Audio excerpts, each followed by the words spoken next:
Hello दोस्तों, कैसे हैं आप सब। स्वागत है आपका आपके अपने YouTube channel chem with Sachidanand में। हम लोग आपको जैसे पता है कि हमने हेलो अल्केन और हेलो अरीन की सीरीज स्टार्ट कर दी, जिसके अंदर सबसे पहले हमने क्लासिफिकेशन पढ़ा। फिर उसके बाद हम लोग ने प्रिपरेशन ऑफ हेलो अल्केन पढ़ा, जिसके अंदर हमने 3 पार्ट में वीडियो को मैंने बनाया था। जिस सबसे पहले के पार्ट के अंदर मैंने प्रिपरेशन फ्रॉम अल्केन बनाया, फिर उसके अगले पार्ट में मैंने प्रिपरेशन फ्रॉम अल्कोहल बनाया और तीसरे पार्ट में हमने प्रिपरेशन फ्रॉम अल्कीन देखा। आज हम लोग प्रिपरेशन ऑफ हेलो अरीन देखेंगे, जिसके अंदर सबसे पहले मैं आपको इसकी प्रिपरेशन फ्रॉम हाइड्रोकार्बन मतलब बेंजीन से बताऊं कि हम लोग कैसे बेंजीन से हेलोअरीन बना सकते हैं। चलिए बिना देरी के वीडियो को शुरू करते हैं, आइए।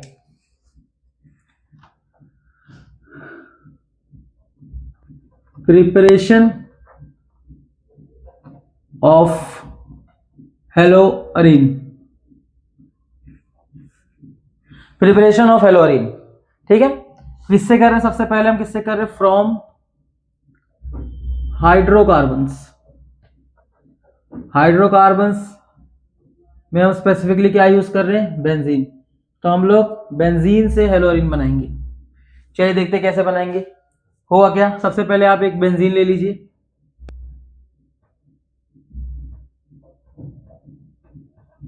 इसमें Cl2 या Br2 रिएक्ट करवा दीजिए। कोई भी लुईस एसिड यूज कीजिए और टेम्परेचर यूज कीजिए 0 से 5 डिग्री सेल्सियस तक का, मतलब कोल्ड टेम्परेचर होना चाहिए। होगा क्या?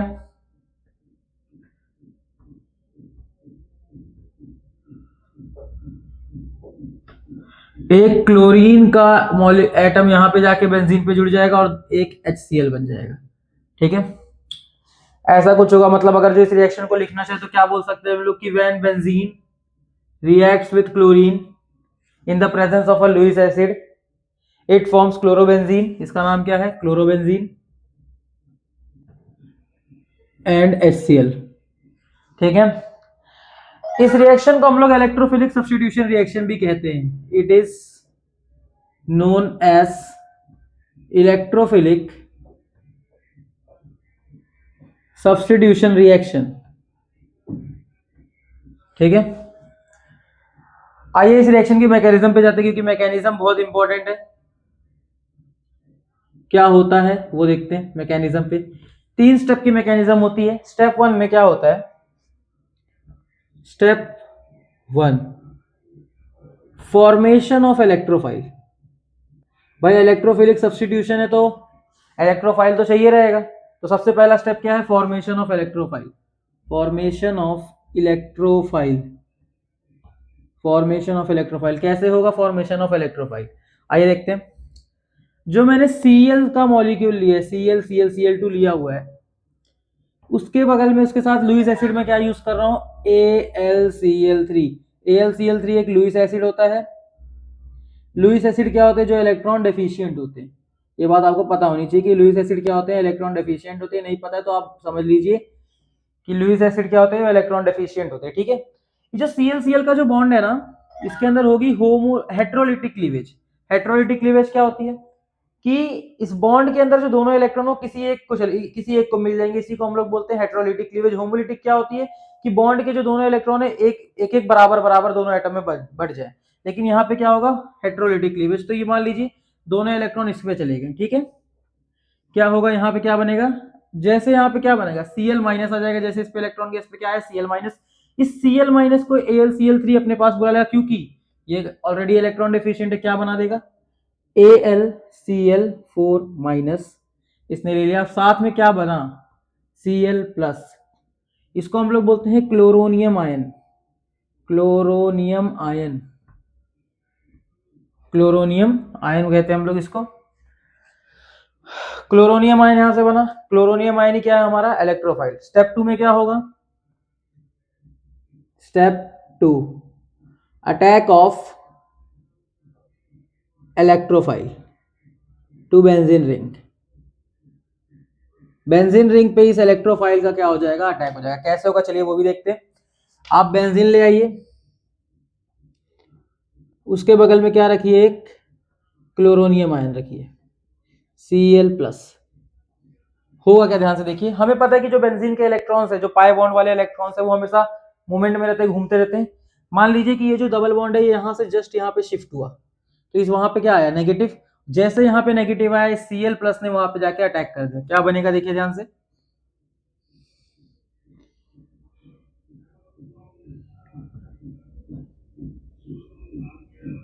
और यहाँ पे आ जाएगा प्लस। ठीक है।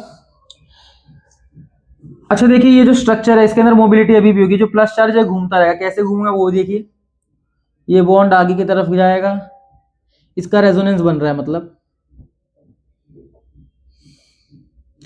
तो यहाँ पे बॉन्ड जाएगा तो यहाँ माइनस, यहाँ पे रह जाएगा प्लस, प्लस और माइनस मिलके यहाँ पे बना लेंगे बॉन्ड, और यहाँ पे आ जाएगा प्लस आपका, यहाँ पे ऑलरेडी था, और यहाँ पे Cl। क्या ये अभी भी रुकेगा, नहीं रुकेगा, फिर से ये वाला बॉन्ड नीचे की तरफ टूटेगा, क्या बनेगा, ये वाला बॉन्ड नीचे की तरफ टूटा, यहाँ माइनस, यहाँ प्लस, यहाँ माइनस और प्लस मिलके आपस में बना लेंगे बॉन्ड, यहाँ ऑलरेडी था एक बॉन्ड, यहाँ पे आ जाएगा प्लस Cl। ठीक है। तो ये इसके तीन रेजोनेटिंग स्ट्रक्चर बनेंगे। रेजोनेटिंग स्ट्रक्चर बना है तो रेजोनेटिंग हाइब्रिड भी बनेगा। इन तीनों से मिलके क्या बनेगा, रेजोनेटिंग हाइब्रिड बनेगा। कैसे बनेगा ध्यान से देखिए,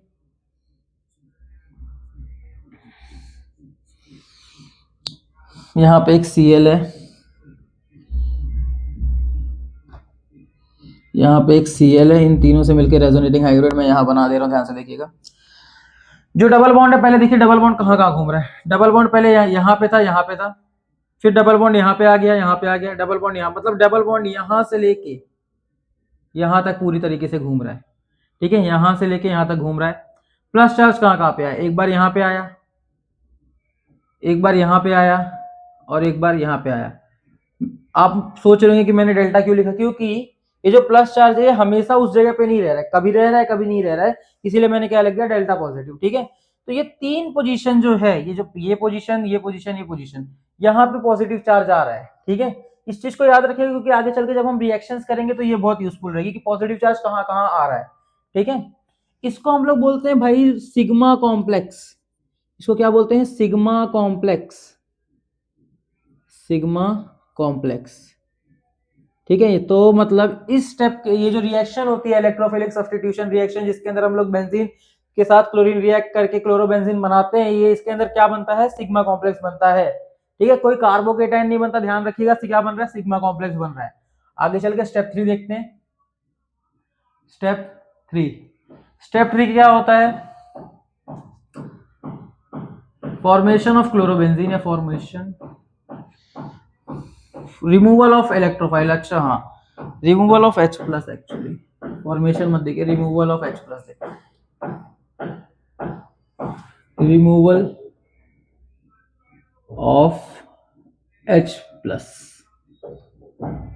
अच्छा देखिए, ये जो क्लोरीन जब इस पे अटैक किया, इस बेंजीन जो एरोमेटिक था पहले, उसकी एरोमेटिसिटी डिस्टर्ब हो चुकी है, तो बेंजीन एरोमेटिसिटी वापस अपने लाने के लिए क्या करता है, H प्लस को निकालता है। कैसे निकालता है, चलिए वो देखते हैं।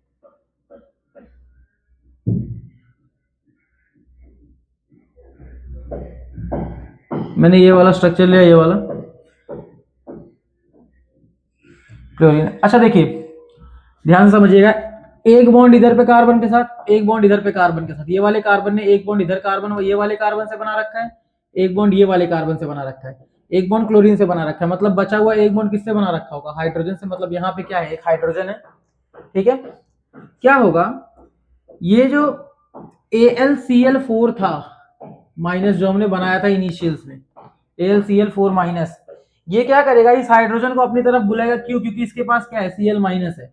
अगर जो हाइड्रोजन H प्लस के फॉर्म में आता तो इन लोग HCl बन के निकल सकते हैं, और हमारा बाय प्रोडक्ट भी क्या है, HCl। ये तो होगा क्या, ये जो हाइड्रोजन है ना, अपने दोनों इलेक्ट्रॉन इस बॉन्ड में दे देगा, अपने दोनों इलेक्ट्रॉन इस बॉन्ड में देगा, क्या बन के निकल जाएगा, H प्लस।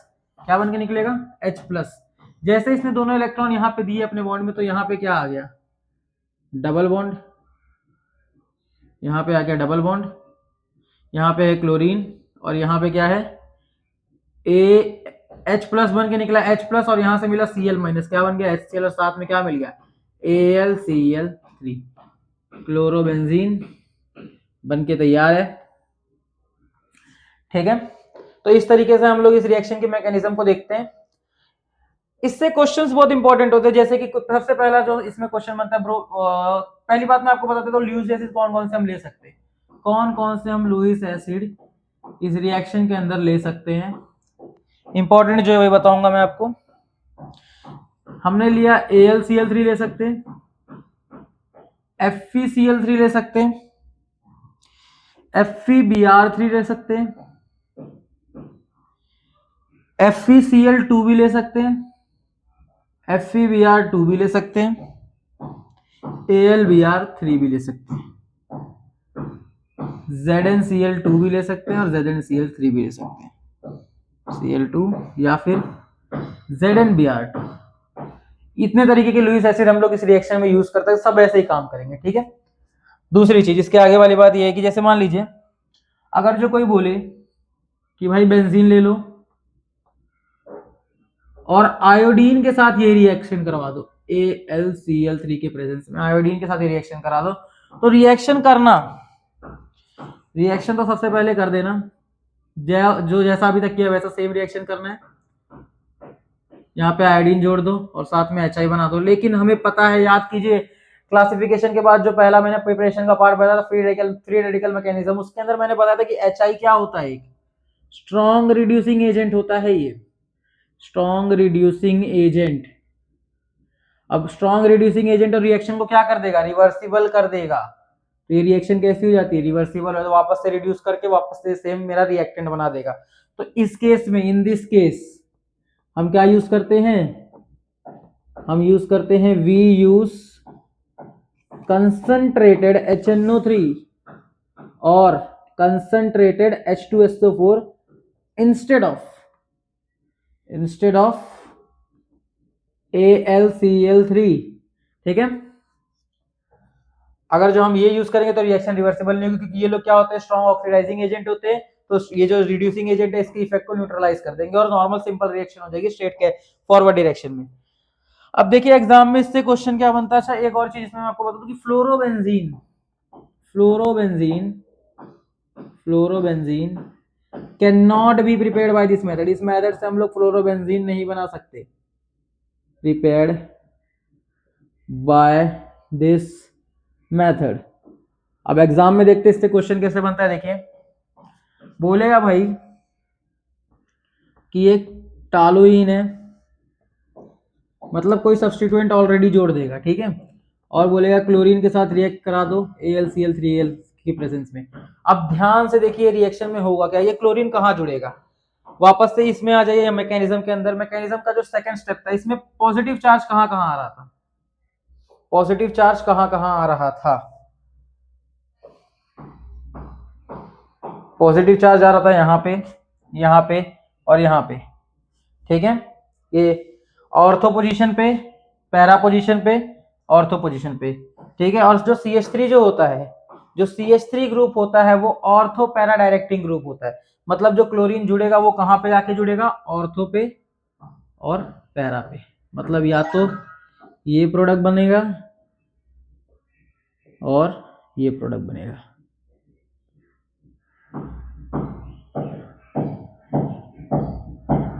ठीक है। तो कौन कौन से ग्रुप ऑर्थो पैरा डायरेक्टिंग होते हैं, कौन कौन से मेटा डायरेक्टिंग होते हैं, वो मैं आपको बता देता हूं। ऑर्थो पैरा डायरेक्टिंग ग्रुप्स कौन कौन से होते हैं,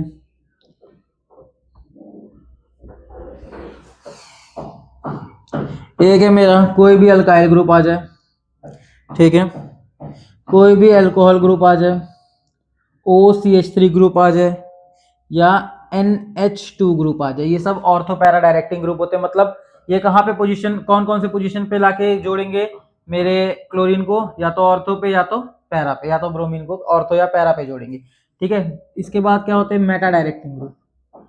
मतलब ये कौन सी पोजीशन पे जोड़ेंगे, मेटा पोजीशन पे ग्रुप्स। वो कौन कौन से हैं, मेरा सबसे पहले इसके अंदर है COH CHO अल्डिहाइड ग्रुप, या फिर COOH group acidic acid group, या carboxylic acid group sorry CONH2, या फिर COOR ग्रुप, या फिर NO2 ग्रुप, और लास्ट है हमारा साइनाइड ग्रुप। ये होते हैं मेटा डायरेक्टिंग ग्रुप्स, ये होते हैं ऑर्थो पैरा डायरेक्टिंग ग्रुप्स। मतलब अगर जो ये ग्रुप अगर जो बेंजीन पे ऑलरेडी रखे तो जो मेरा जो क्लोरीन है या ब्रोमीन है वो कहाँ जाके जुड़ेगा, ऑर्थो या पैरा पे। और अगर जो मेटा डायरेक्टिंग ग्रुप लगे हैं बेंजीन पे, तो मेरा जो क्लोरीन है वो कहाँ जाके जुड़ेगा, मेटा पोजीशन पे। ठीक है, अगर जो किसी को नहीं पता तो मैं बता, जहां पे वहां जिसको नहीं पता वो देख लीजिए ध्यान से कि जहां पे सब्स्टिट्यूएंट जुड़ा है उसके बगल वाली पोजीशन को ऑर्थो पोजीशन कहा जाता है, ऑर्थो पोजीशन के नीचे वाली पोजीशन को पैरा पोजीशन कहा जाता है, उसके बगल वाली पोजीशन को, सॉरी उल्टा बोल दिया मैंने, जहां पे सब्स्टिट्यूएंट जुड़ा है उसके बगल वाली पोजीशन को ऑर्थो बोला जाता है, उसके नीचे वाली पोजीशन को मेटा बोला जाता है, और लास्ट पोजीशन को क्या बोला जाता है, पैरा बोला जाता है।